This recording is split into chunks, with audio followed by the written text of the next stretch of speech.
भाद्रपद माह के शुक्ल पक्ष की चतुर्थी तिथि को गणेश चतुर्थी मनाया जाता है। इसे विनायक चतुर्थी के नाम से भी जाना जाता है।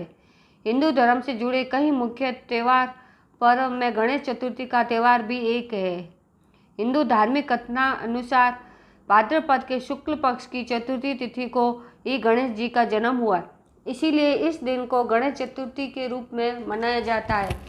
गणेश चतुर्थी पर विघ्नहर्ता भगवान गणेश की पूजा अर्चना की जाती है। हिंदू धर्म में भगवान से जुड़ी कई कथाएं प्रचलित है।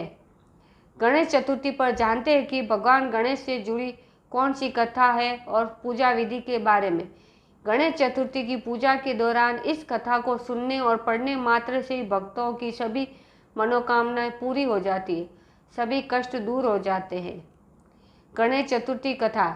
गणेश जी के जन्म से जुड़ी ये कथा सबसे ज़्यादा प्रचलित है। इस कथा के अनुसार एक बार भगवान शिव और माता पार्वती नर्मदा नदी के तट पर बैठे हुए थे।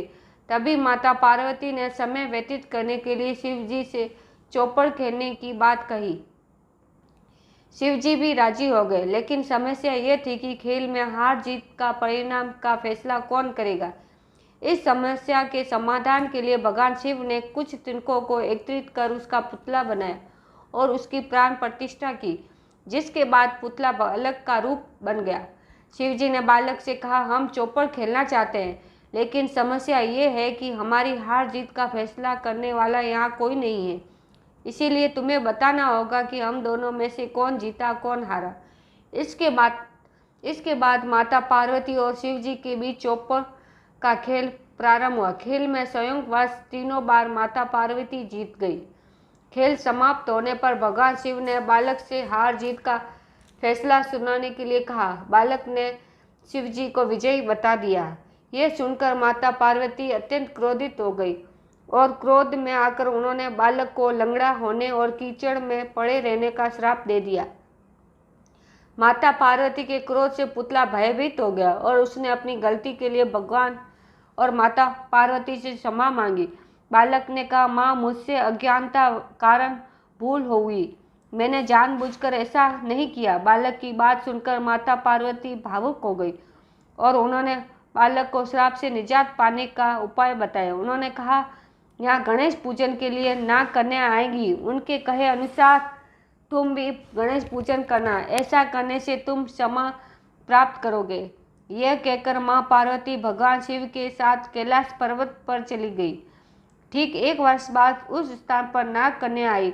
बालक ने नाग कन्या से भगवान गणेश के व्रत और पूजन की विधि पूछी। इसके बाद बालक ने 21 दिन तक गणेश जी का व्रत और पूजन किया। बालक की भक्ति भाव से गणेश जी प्रसन्न हुए और बालक को साक्षात दर्शन दिए। गणेश जी ने बालक से मन वांछित फल मांगने को कहा। बालक ने कहा, हे विनायक, मुझे इतनी शक्ति दीजिए कि मैं अपने पैरों से चलकर कैलाश पर्वत पर पहुंच सकूं। गणेश जी ने बालक को ऐसा ही वरदान दिया। जब कैलाश पर्वत पर बालक पहुंचा तो शिव जी ने उनसे पूछा कि तुम यहाँ कैसे पहुँचे। इसके बाद बालक ने भगवान शिव को पूरी कथा सुनाई। बालक ने कहा कि माता पार्वती के बताए अनुसार मैंने गणेश जी का व्रत और पूजन किया, जिससे मुझे यह वरदान मिला। चौपड़ खेलने वाले दिन माँ पार्वती भी भोलेनाथ से नाराज हो गई थी। ऐसे में भगवान शिव ने भी माता पार्वती को मनाने के लिए बालक के बताए अनुसार 21 दिनों तक गणेश जी का व्रत किया।